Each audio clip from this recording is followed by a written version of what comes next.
Angkringan Podcast, ketemu lagi bersama saya Anteng dan Mbak Evita, host podcast Angkringan kali ini. Hari ini kita mau bincang santai dan seru bersama Duta Baca 2021, Kakak Salsabila Abida Putri, Kak Aca. Yuk kita kulik keseruan bersama Kak Aca pada hari ini. Halo Kak Aca, apa Halo, kabar? Alhamdulillah baik sekali. Baru pertama kali di podcast ya sama BI Jateng. Nah, kita tuh kan pas denger pertama kali ada Duta Baca Kota Semarang. Nah, kita tuh semakin penasaran, apa sih Duta Baca Kota Semarang? Nah, podcast kali ini kita mau bahas nih Duta Baca Kota Semarang. Boleh cerita dong perjalanan sebagai Duta Baca Kota Semarang? Oke, boleh banget. Sebelumnya aku mau izin perkenalan ulang kali ya. Kenalin Sobat Angkringan Podcast semuanya, nama aku Salsabila Abida Putri Larosa, biasa dipanggil Aca. Kebetulan aku Duta Baca Kota Semarang di tahun 2021, Kak. Nah, untuk tugas Duta Baca Kota Semarang sendiri sebenarnya sama seperti Duta Baca di wilayah lain ya. Pastinya kami itu dipilih untuk menginfluence atau tokoh yang bisa dianggap untuk menginspirasi orang-orang, terutama kalau Aca sendiri di Kota Semarang ya, khususnya untuk menggalakkan minat baca atau minat literasi, seperti itu sih. Oke, berarti sebenarnya tugasnya supaya ngajak orang-orang lah ya. Iya, ngajak orang-orang. Oke, sebenarnya apa sih yang memotivasi Aca untuk menjadi Duta Baca? Sebenarnya dari awal gitu ya, itu banyak sekali lika-liku di dunia literasi yang Aca alami. Jadi untuk motivasinya sendiri, Aca kebetulan itu Duta Baca Kota Semarang tahun 2021, di mana itu angkatan pertama Duta Baca di Kota Semarang. Jadi pertama kali ada Duta Baca, kemudian saat itu masih pandemi COVID-19. Yang memotivasi Aca waktu itu ya awal tahu kan dari beranda Instagram. Jadi waktu itu pengen aja sih untuk mengisi kegiatan mungkin dengan dari rumah gitu ya, mengisi kegiatan dari rumah yang bisa memberikan manfaat untuk orang lain. Kira-kira apa nih? Nah, kebetulan ada pembukaan jadi Duta Baca Kota Semarang ini akhirnya dicoba dan alhamdulillah dapatlah jadi juara. Tapi berarti Aca sendiri punya hobi membaca lah ya? Iya, betul, ada. Mungkin Mbak Anteng ada pertanyaan? Aku ada. Ada, baiklah. Aku mau tahu dong pengalaman Kak Aca selama jadi Duta Baca Semarang itu apa aja sih yang didapetin? Oke. Karena awal tahun itu di 2021 itu memang masih pandemi COVID, sebenarnya belum banyak hal yang Aca lakukan sih Kak. Jadi kami hanya untuk sebatas influence melalui sosial media aja. Cuman alhamdulillah ketika sudah memasuki 2022 itu mulai banyak kegiatan offline. Jadi mulai dari ada peresmian pojok baca di wilayah-wilayah juga, biasanya di kecamatan seperti itu kan sudah ada. Kemudian ada kegiatan-kegiatan, Aca juga mengisi acara, nanti kita storytelling dan sebagainya. Termasuk podcast ini ya? Termasuk podcast ini pastinya. Terus ada momen menarik nggak selama kegiatan offline sebagai Duta Baca? Kalau untuk momen menarik, mungkin waktu pertama kali offline jadi Duta Baca ya, itu karena angkatan pertama, sekali lagi-lagi ya, banyak Kota Semarang itu, masyarakat Kota Semarang yang belum tahu kan ada Duta Baca. Jadi ketika ada Duta Baca gitu ya, Aca ada di sana, mereka bertanya-tanya gitu, lah Duta Baca itu apa gitu. Mungkin itu jadi suatu tantangan bagi Aca juga ya untuk memperkenalkan bahwa Kota Semarang nih ada Duta Baca loh. Itu yang momen paling menarik sih menurut Aca. Terus apakah ada yang wah kaget, berarti kalau Duta Baca harus bacain buku atau gimana? Iya, banyak banget yang tanya gitu. Waktu jadi Duta Baca tuh apa lombanya? Apakah cepet-cepetan baca buku kayak gitu? Enggak, sebenarnya memang kami dipilih ya mungkin berdasarkan track record sebelumnya gitu ya. Ada seleksi-seleksi yang memang mungkin dianggap layak gitu. Kalau menurut Kak Aca, kegemaran membaca di Kota Semarang tuh sekarang seperti apa sih? Oke, kalau kegemaran membaca di Kota Semarang sendiri, alhamdulillah tahun 2022 ini kemarin ya itu dapat peringkat ketiga di tepuk tangan dulu. Tepuk tangan dulu. Semarang hebat. Membaca Semarang semakin hebat ya. Semakin hebat ya, betul. Iya. Kayak taklahnya siapa ya? Iya, alhamdulillah seperti itu. Jadi kalau dari lingkungan Aca sendiri, alhamdulillah memang banyak sekali ya ditemukan sudah yang literate gitu. Semakin kesini semakin bagus untuk literasinya. Tapi kan sebenarnya ada, kenapa muncul Duta Baca, pasti ada sesuatu masalah yang ini nih harus diselesaikan, makanya kita pilih duta baca, dan duta baca ini harus menginfluence. Nah, boleh dong cerita tentang isu apa sih sebenarnya makanya muncul duta baca? Duta baca. Kalau kebetulan Aca memang asli warga Kota Semarang, kalau yang Aca terima dari sebelum-sebelumnya ya perpustakaan atau Dinas Arsip dan Perpustakaan Kota Semarang ini kurang banyak dikenal sama orang-orang Kota Semarang gitu. Mereka cenderung hanya melihat ada event biasanya setiap setahun 2 kali ya, kalau nggak salah itu selalu ada pesta buku ya. Kalau teman-teman Kota Semarang itu ingat gitu, biasanya ada di Gedung Wanita waktu itu. Itu selalu rutin 1 tahun 2 kali.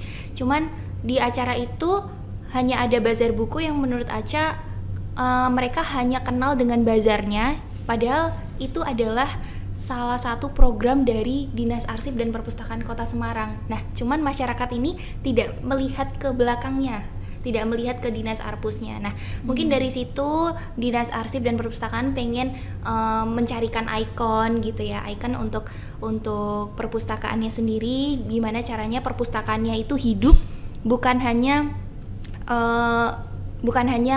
masyarakat Kota Semarang itu tahu tentang baca, tapi tahu kalau ada perpustakaan nih di Kota Semarang kayak gitu. Jadi duta baca ini ada bukan hanya untuk menginfluence Kota Semarang aja, tapi sebagai ikon dari Dinas Arsip dan Perpustakaan Kota Semarang. Itu sih yang Aca lihat. Oke, berarti gimana caranya supaya perpus lebih dikenal, terus lebih akrab, akhirnya orang akan lebih senang datang ke perpus dan membaca ya. Oke. Terus kalau karena pasti kan suka membaca, ada nggak buku yang paling Aca suka? Ada, mungkin ada buku yang paling berkesan, yang paling Aca suka. Sebenarnya kalau buku itu kan relatif ya, tergantung dengan, kalau dari Aca sendiri itu tergantung usia sih Kak. Jadi kalau dulu dari SD mungkin sukanya komik, novel sampai remaja, cuman semakin kesini mungkin butuh yang self improvement yang kayak gitu. Nah, satu buku pertama self improvement itu Aca dapat sebagai hadiah ulang tahun dari teman sebangku Aca sendiri. Jadi sangat berkesan banget ya waktu itu. Itu buku self improvement pertama, namanya The Powerful of Habit.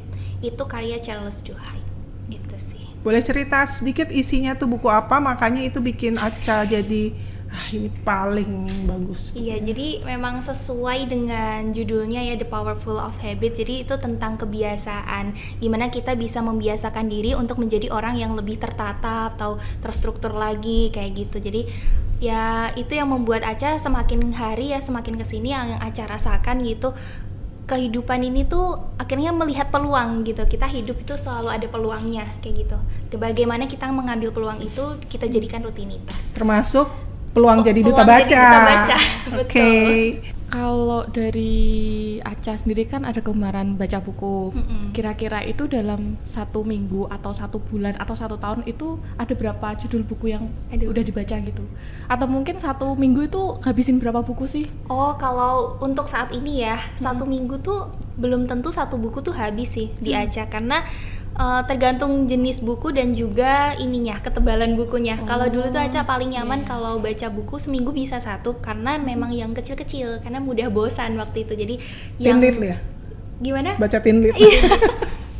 Yang kecil-kecil, yang bukunya masih tipis-tipis gitu ya. Cuman semakin kesini kan kalau self improvement itu kan memang identiknya dengan buku yang agak tebal, jadi butuh waktu yang kalau Aca sendiri agak lama, apalagi banyak kegiatan yang kayak gitu sih. Biasanya kalau baca gitu supaya, apalagi bukunya tebel kan, pasti teman-teman angkringan podcast pun akan berpikir kalau baca buku tebel, wah ngelihat bukunya aja udah kenyang kan gitu kan. Nah, gimana caranya mengawali supaya tertarik gitu loh baca buku yang ya bagus sih sebenarnya isinya, cuman awalannya itu kan kayak berat ya karena lihat bentuknya aja udah. Kalau dari Aca sendiri mungkin emang itu harus ada motivasi dalam diri kita sendiri ya. Kalau misalkan kita udah pilih 1 buku ya kita harus konsisten dengan buku yang kita baca sampai akhir gitu. Karena kalau dari Aca juga, kalau buku belum selesai itu masih ada terus pertanyaan gitu. Ini endingnya gimana? Ini endingnya gimana? Gitu. Inti dari bukunya pasti belum dapet banget kalau kita nggak baca sampai akhir. Gitu. Aku ada pertanyaan lagi. Mungkin bisa next bedah buku ini kita undang narasumbernya. Kita mau tanya nih, menurut Kak Aca, siapa penulis Indonesia yang buat Kak Aca terkesan gitu untuk tiap nggak pernah ketinggalan sama buku-bukunya itu terbaru? Siapa Kak? Kalau itu Aca jujur nggak ada sih, maksudnya Jujur nggak ada. jujur nggak ada, Jujur maksudnya banget. ya yang sampai harus apa ya, nggak ketinggalan gitu ya, itu nggak ada, karena memang Aca bukan hanya dari satu penulis, cuman dari banyak penulis kayak gitu sih. Kalau penulis favorit yang Indonesia? Oh pastinya yang kemarin diundang ya, Oh. ada Coach Rene. Coach Rene. Itu favorit semua orang sih. Oke, ini pertanyaan satu titipan soalnya ya, agak berat. Saya juga bacanya berat. Aku dengerin dengan seksama. Bagaimana mewujudkan visi Indonesia Emas 2045 melalui kegemaran membaca?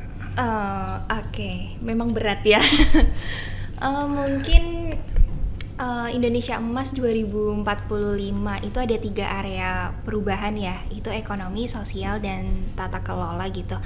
Kalau menurut Aca sendiri dari kegemaran membaca itu kita tinggal ini aja sih. Kalau kita membaca sesuai dengan topik-topik itu, maka kita terutama masyarakat Indonesia pastinya akan lebih terdidik, terliterasi, semakin siap untuk kedepannya menghadapi kemajuan-kemajuan itu. Karena mereka kan sudah kreatif, bisa berinovasi, semakin kritis, jadi itu adalah bekal untuk mereka. Jadi silakan membaca hal-hal yang memang berkaitan dengan kemajuan Indonesia. Oke.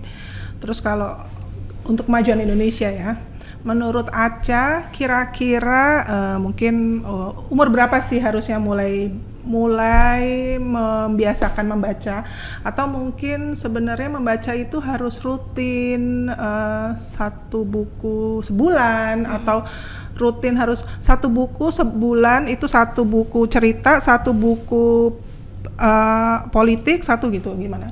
Oh, kalau Berat ya? One book, one week. One book, one week boleh itu. Sebenarnya pastinya dari dini ya, kalau bisa dibiasakan gitu, karena kalau ada buku, terutama dari lingkup yang paling kecil kan kita keluarga ya Kak ya. Kalau dari keluarga itu sudah menyediakan buku itu kan sebagai tanda, tanda kemudian kita yang melihat buku akhirnya mau membaca, kita ambil bukunya, itu akan menjadi rutinitas akhirnya. Nah, ganjarannya apa? Ganjarannya di situ adalah ketika sudah ada tandanya buku, kita ambil bukunya, ganjarannya akhirnya kita akan terbiasa untuk membaca buku. Kita selalu pengen baca buku. Jadi dari lingkup yang paling kecil Kak, dari lingkup keluarga mungkin itu memang harus sudah diajarkan untuk membaca. Kemudian tidak lepas juga dari peran pemerintah dan lingkungan, teman-teman itu sangat mendukung banget. Kita bisa sharing kayak gitu sih. Apalagi adanya podcast ini kan termasuk literasi ya. Keren banget. Ada nggak waktu sama tempat favorit buat baca buku? Oke, kalau waktu itu paling enak pagi sebenarnya, karena kan dia benar-benar masih fresh ya. Untuk baca buku tuh nerima informasinya tuh lebih enak, lebih mudah, lebih sampai lah untuk diri kita sendiri ya. Kita enak gitu. Tapi kalau untuk tempatnya sendiri, kalau di rumah itu aja ya di kamar sih, karena lebih suka kalau baca buku tuh sepi.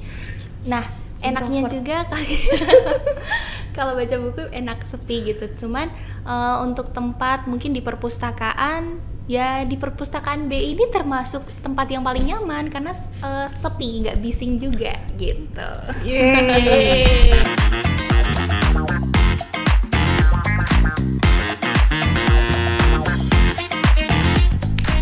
Aku mau tanya nih tentang peran perpustakaan zaman sekarang. Zaman sekarang tuh perpustakaan kayak udah dianggap museum gitu kan. Isinya buku-buku, sepi, terus kayak serem sih memang. Nah, karena lihat buku aja orang udah serem ya, apalagi mau lihat perpusnya gitu kan, tempat buku-buku pasti serem. Nah, menurut kamu gimana sih supaya perpus ini menjadi tempat yang menyenangkan? Terus jadi yang pada main gadget mungkin, atau yang mungkin nongki-nongki nggak jelas, itu bisa nongkrong di perpus, bisa baca-baca buku, jadi pada senang baca kayak kamu, gimana? Oke, dari Aca sendiri sebenarnya ini memang perlunya edukasi ke masyarakat ya, karena kalau Aca lihat perpus-perpus sekarang itu sudah semakin mengikuti zaman kok. Bahkan kalau di Dinas Arsip Perpustakaan sendiri itu dia ada Sibuki, jadi buku digital gitu ya, e-book yang bisa diakses memang dari rumah teman-teman. Terus banyaknya fasilitas-fasilitas termasuk di BI juga yang ada pojok Braille, pojok Kartini dan macam-macam fasilitasnya itu sebenarnya sudah mengikuti perkembangan zaman. Jadi memang yang perlu diedukasi dari Aca sendiri adalah masyarakat di khususnya Kota Semarangnya sendiri sih, karena kan mereka masih cenderung kalau di perpus tuh nggak ada apa-apa selain buku kayak gitu, nggak ada apa-apa selain buku. Perpus itu hanya tempat untuk baca buku yang membosankan kayak gitu, padahal ada kegiatan-kegiatan menarik yang bisa kita lakukan di perpus. Nyambung nih masalah perpus. Perpustakaan BI Jateng punya fasilitas ruang diskusi, ruang anak, pojok Kartini, pojok Braille, dan juga free kopi dan juga free hotspot area. Teman-teman silahkan datang ya. Kita juga menyediakan ribuan koleksi buku, terutama koleksi ekonomi, perbankan, moneter. Dan juga kalian boleh kok bawa makanan dan minuman dari luar. Jangan lupa ya, jaga terus kebersihannya. Dan kita juga punya loh fasilitas e-book dari perpustakaan digital kita, namanya IB Library. Di-download ya dari Play Store dan juga bisa dari desktop. Oke, itu fasilitas di Perpus BI Jateng. Dan kemarin pada tanggal 13 September, ini berarti baru minggu lalu lah ya, itu kan ada peresmian dan kamu ikut hadir. Pada saat peresmian pojok Braille, kira-kira kamu punya kesan dan pesan apa sih untuk Perpus BI Jateng? Oke, kesan dan pesan ya. Mungkin kesannya itu acaranya sangat menarik.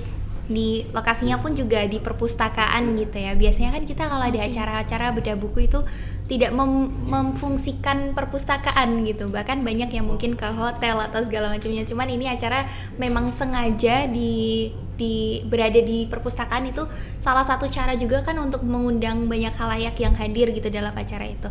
Kemudian untuk tokohnya sendiri ada Coach Rene, memang sangat-sangat baik ya dalam pemilihan penulis juga, itu jadi sangat berkesan sih, menarik sekali. Oke, Mbak Anteng ada tambahan? Aku ada, ini aku sedikit nyontek ya. Ini apa harapan kamu untuk teman-teman sobat angkringan podcast kali ini, terutama generasi seusia kamu? Oke, untuk sobat angkringan podcast, harapan aja semoga semakin banyak ya yang gemar untuk membaca, semakin banyak teman-teman masyarakat khususnya Kota Semarang itu tahu kalau di perpustakaan BI Jateng itu untuk umum. Jadi teman-teman silakan datang ke perpustakaan BI Jateng. Kemudian silakan berliterasi di sini, banyak kegiatan yang bisa teman-teman lakukan di sini. Ya, terima kasih buat Mbak Aca. Semoga menginspirasi teman-teman semua. Dan jangan lupa berkunjung ke perpustakaan kantor perwakilan Bank Indonesia Provinsi Jawa Tengah dari Senin sampai Jumat jam 8:30 sampai jam 3 sore. Ditunggu kedatangannya.